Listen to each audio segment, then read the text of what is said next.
Hello friends, and welcome to Gardening with Creekside. Today we are going to share a little bit of the struggles that is currently happening here at Creekside. You know, we're all about full transparency, the messes and the successes. We are a small family business here in Dallas, North Carolina. We are a grower retailer, meaning that we grow the plants that we sell both at the garden center and online.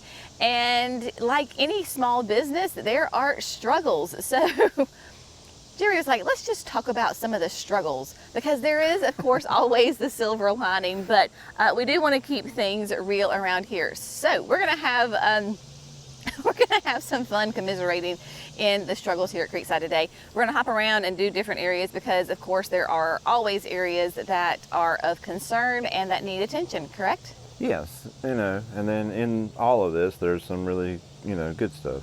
Yes, there absolutely is some amazing stuff. Yeah.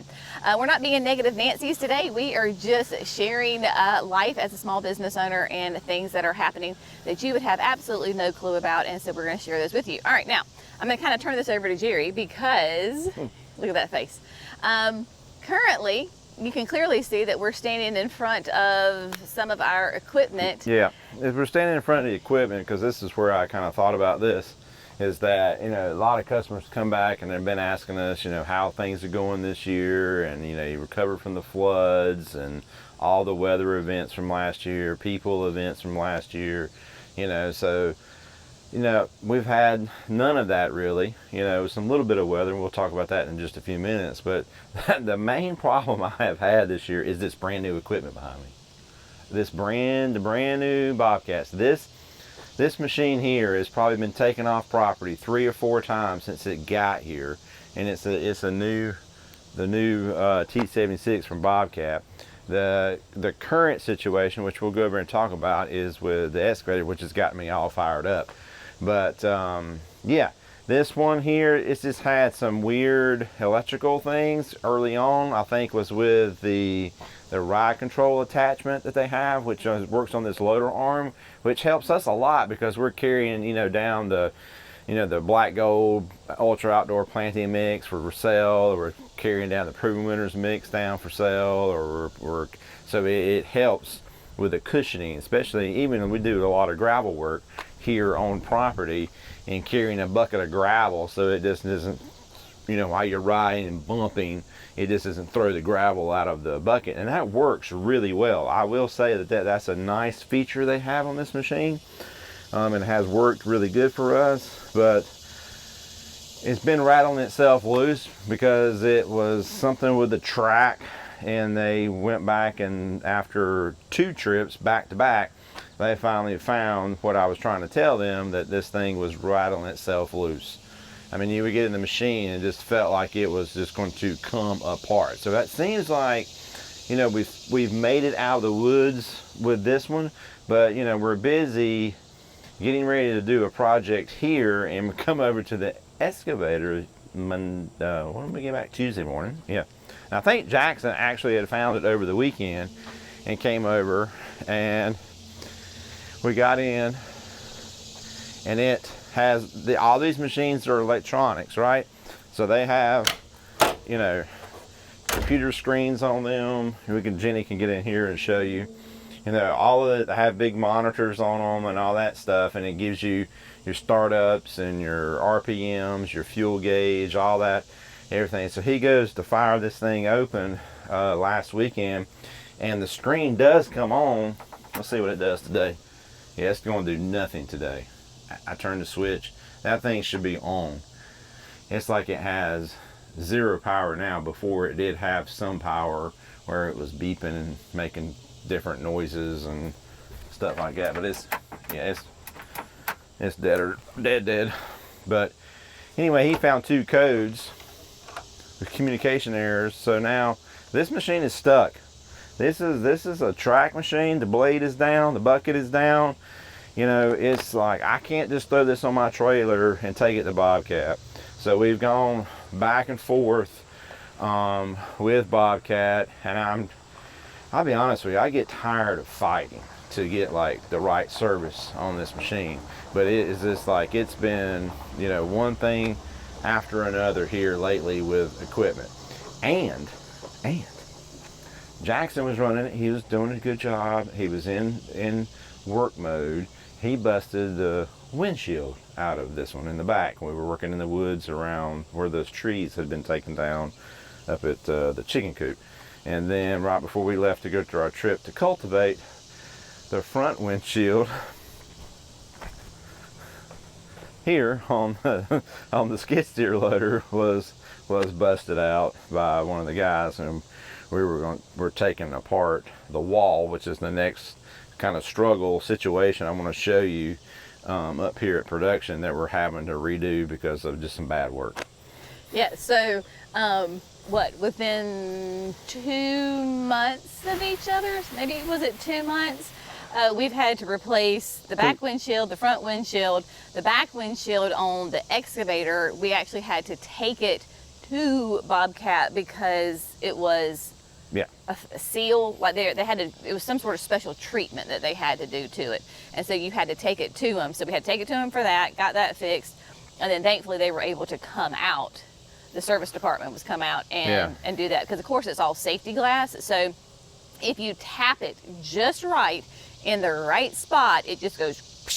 Yeah. And that's what happened on both of them. Yeah, it doesn't take obviously much. It's like that a real right pressure point, tight. Man, and when it happens, it was over with.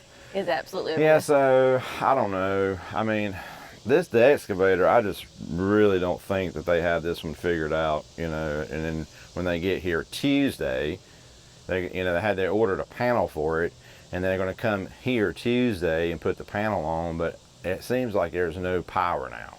So that is really weird. And the battery's fine. So everybody thinking it's the battery, and it's not. It's done this one other time back in the winter, and we haven't had this thing long. We're a low hour usage, I guess, and compared to this type of equipment. I mean, this equipment only has 200 hours on it. That one there does. I don't know what the track loader has, but yeah, it's you know, well, it's just frustrating. It's very when you frustrating spend that when you amount spend of the money on this, and you just want to come out here and operate your equipment. And that has been a distraction. So I'm very close to being done with the distraction. Anyway, so let's go talk about what the wall up there and show them the wall at production. Alrighty, so here we are right off to the side of the big house, big production house, and you can see that we have got some exposed red clay. Yeah, this has been a struggle since this was installed, really. What? You know, right when we finished, well, no, before the big house went up, we put this wall in. So it's been 2 years. 2 years? And anybody knows that when you're putting a retaining wall in, that first layer is most important. And then that's what happened. When they were installing it, they didn't get it quite right in a couple of sections, which then caused some sort of leaning. And then they used the wrong substrates in behind the wall, which created an issue as far as, so the thing was about to collapse. And then it did get tapped, which I had tapped it, but that never would have probably have happened if it had been put in correctly from the beginning. It just was something I overlooked during the installation process. We're so busy when we were building this greenhouse, and there were lots of other things going on. We were doing the garden too, so there were many projects going on at one time. So we had this is where the windshield got busted, because we were moving the block out, and somehow they opened the door wrong and it just popped, just an accident. But yeah, so we're gonna dig this back. You can see where that black pipe is back there. Is kind of the area right in here is where the wall was. So we're gonna come back 4 feet this way. I'm gonna dig out all the soil 4 feet back, especially up where it's high, and each layer will get a layer of the retaining wall, and then the retaining wall block gets full of wash stone because it has voids in it. And then on top of that, we're going to do the geogrid, and the geogrid is going to go from the block 4 feet deep, and then you cover all of that with the wash stone, and then we work ourselves from the bottom all the way up with the wash stone. So that keeps it compacted, It lets the water flow through, and we will not have that problem again. Because the geofab, for people who don't know, is basically like a mesh. Do we have some up there? Yes, some up here. It's like a mesh blanket, and for lack of a better word, and so that's connected to the wall. But then will go back 4 feet, and then you've got the rock on top of it. So it acts as the anchor. So each level will have that, and so this is the anchor that holds the wall together. So see, it's that mesh, like crazy heavy duty. Yeah, see this clay here, this never should have been put back in. This is a wash stone that was put down above. There's the pipes right here. But we're from all the way from here all the way up is going to be gravel. Wash stone. Yeah. Yeah. So that'll keep it good and compacted. But this wall has just been a problem all year, and then so we're just going to, get it right. So that's, we got back from cultivate on Tuesday, and I was going to run up here with the excavator and start digging all this out, and that was when I found the problem with the excavator, which those are just little struggles that happen from time to time. Right. But the good thing is behind Jenny here at production, we're going through a lot of annuals. Everybody's taking advantage of the annuals being 50% off. So all those are pre-marked on there right now. So you don't have to have a code or anything like that. So they're just on the website. Yeah, I was gonna say, look how empty the greenhouse is. Isn't that lovely? Yeah. That's a beautiful sight for a grower retailer to have that empty greenhouse, especially like in July, because basically what we want to do is get rid of all of the inventory so that we can bring the fresh inventory in. We do not like, carrying inventory over from one year to the next. Now, if it's a 3-gallon down at the retail, then that's a whole different story. But even still, we would rather get it out of our hands and into your hands for sure. So I think we've got a good bit of coleus left. That's been a bit of a slow struggle this year as far as, I don't know, those colors, for some reason. I'll show you a couple of them. Well, and they're going to make great fall plants, and then the caladiums are gone. Caladiums are gone. There's literally like 2 sitting right there, so that's a beautiful thing to see that those babies are gone. Jerry got in the mud. I did. You did. El Brito. Yeah. I don't know. Give me a comment on this, and why do you think that this one's not selling? Like, I have a ton of it. Tons of it.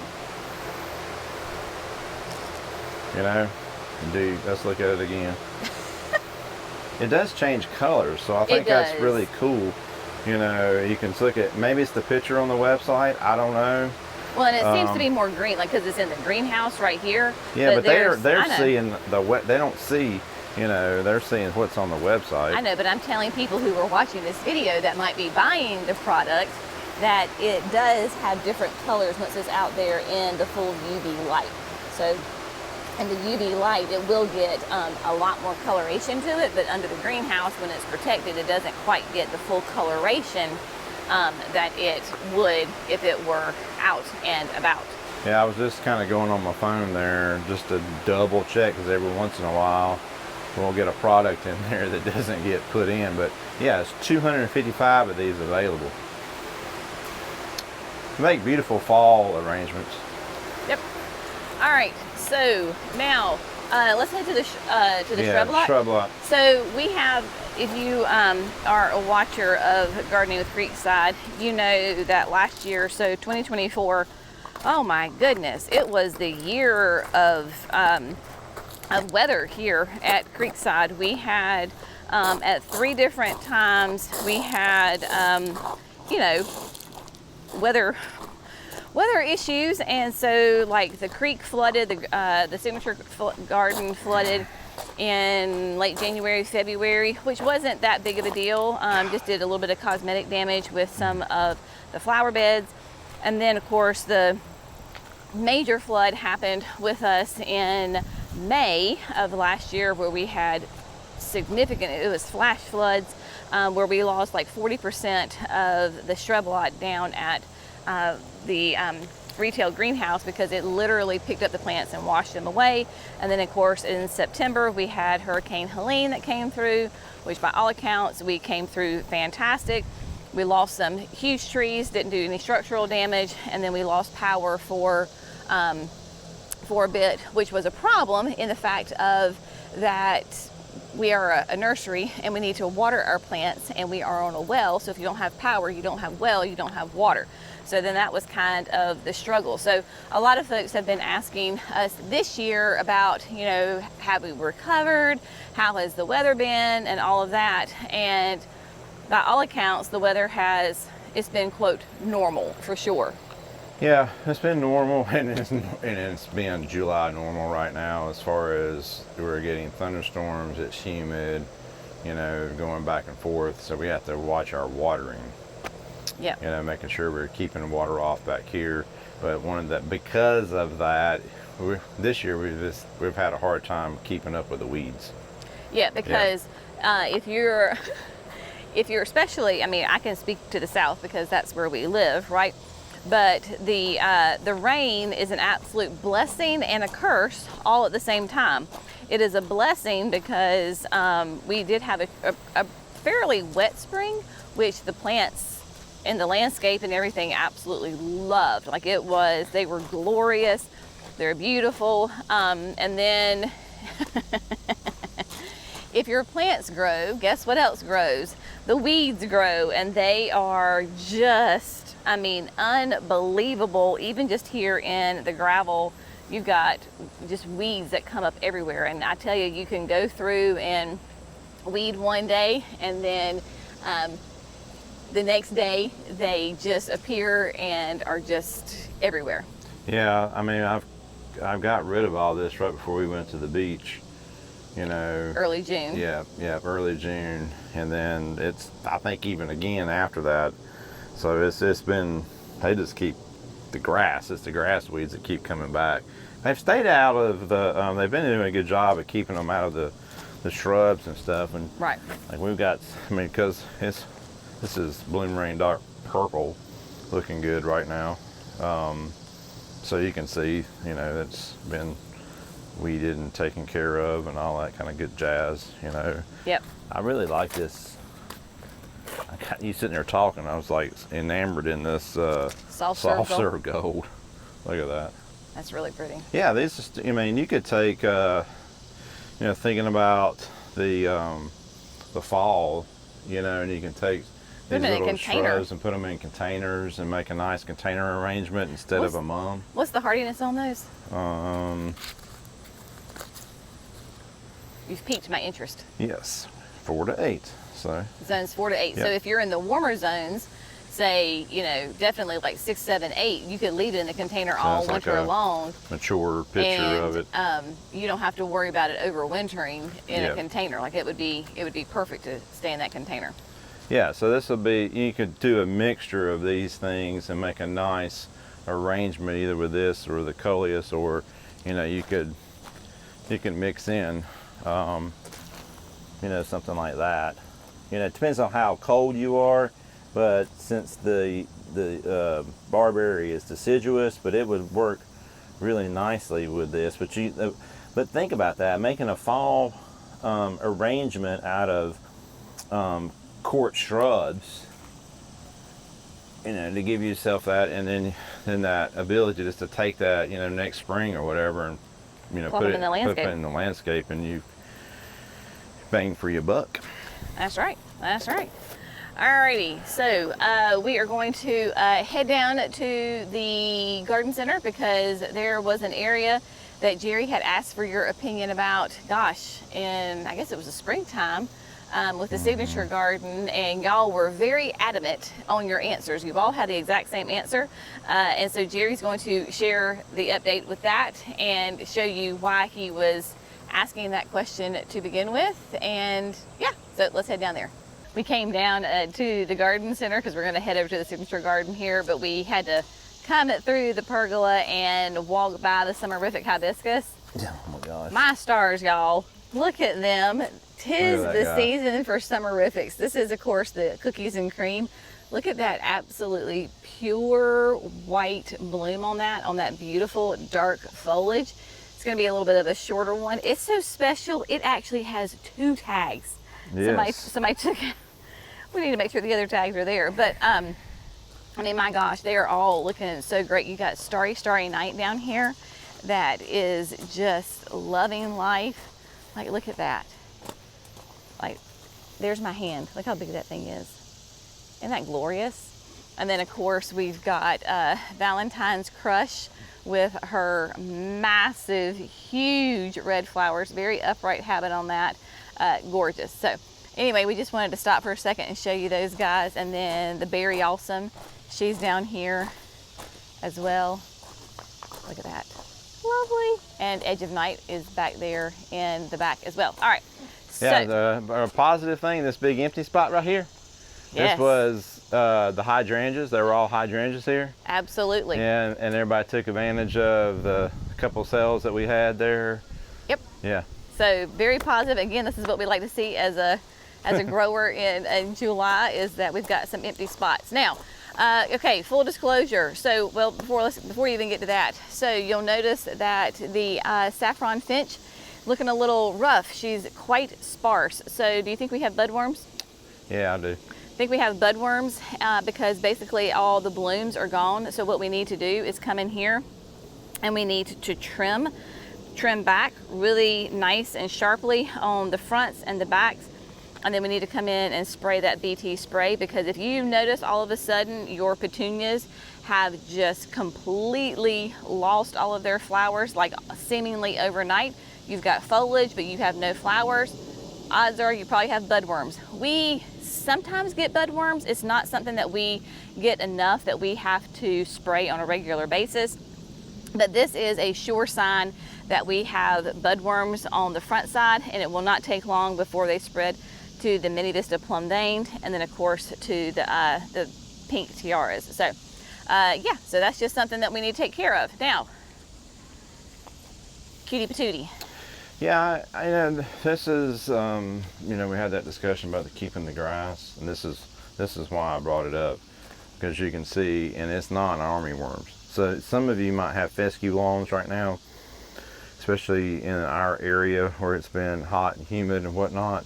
And this is just the traffic from the signature event, and I just think that it got hot and dry, and then it was being walked on, and we had a problem. So we'll see how we can do once we get back to cooler temperatures. Fescue can go somewhat dormant during this time, so don't freak out if it's a little brown. It's not going to be as green, but it will, you know, bounce right back right after you give it that early fall treatment of your fertilizer and food. Right, because people ask us all the time about like the grass, and like especially when we do drone shots. I think you're going to do some drone footage. Are you going to do some drone today? You want to do some drone? We can try, yeah. We can try it. That's a whole nother, we can get to that in a second. But That one's been a struggle. that's been a struggle.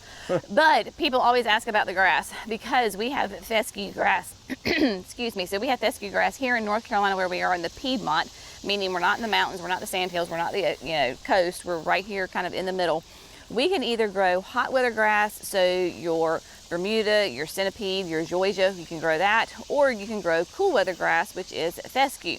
The benefits of the hot weather grass is this time of year, the hotter it is, the happier it is, right? The downside is that in the wintertime, it turns brown because it goes dormant. It's not dead, it's just dormant.